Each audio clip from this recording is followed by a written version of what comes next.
Tatlong kongresista ang nakakaladkad ngayon sa anomalya sa flood control projects. Diretsahan silang pinangalanan ni Ombudsman Boying Rimulya. Kabilang na nga dyan si Bulacan Representative Salvador Pleito, pati na rin ang magkapatid na sina Congressman Eric at Edvic Yap. Narito ang report ni JC Cosico. Sinampahan na reklamong graft at malversation of public funds ng DPWH sa Ombudsman ang mga sangkot sa maanumalyang flood control project sa La Union at Davao Occidental.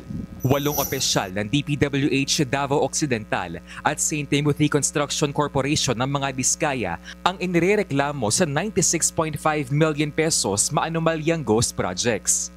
12 opisyal naman ng DPWH La Union at kinatawan na Silver Wolves Construction Corporation ang inirereklamo para sa halos 180 million pesos substandard at hindi tapos na flood control project.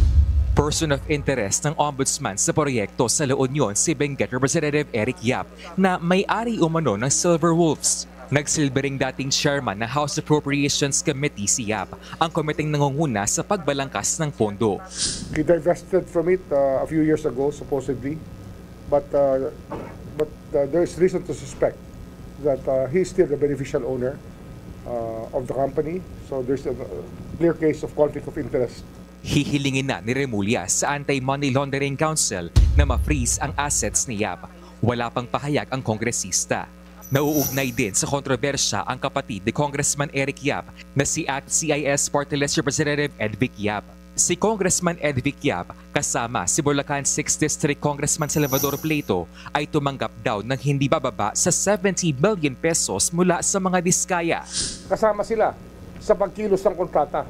Sila ay nakikialam at nakikiisa sa pagkilos ng kontrata. Bakit magbibigay ang kontratista ng 70 million papunta sa isang tao kung hindi dahil sa kontrata? Sinusubukan pa nating kunin ang pahayag ng mga kongresista. Ayon pa kay Rimulya, may isang dating kongresista sa Quezon City na handa umunong magbulgar ng lahat ng kanyang nalalaman sa maanumalyang flood control projects. Yung involvement niya sa lahat na nangyayari. Tsaka kung paano kalakaran, paano nangyayari lahat yan. Ang mga impormasyong yan makakatulong sa investigasyon ng Independent Commission for Infrastructure.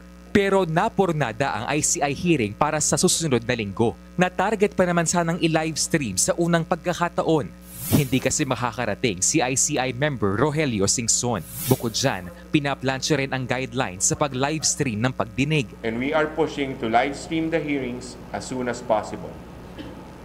However, before we do so, the ICI would need to study and draft the rules of procedure and parameters to allow for live streaming, taking into consideration sensitive information and the constitutional rights of invited resource persons. Nilinaw din ng ICI ang nabanggit ni Chairman Andres Reyes Jr. sa Senate hearing na 1% kickback umano na natatanggap ng opisina ng DPWH na nasunog sa Quezon City. This was based on the report submitted to us by Bryce Hernandez.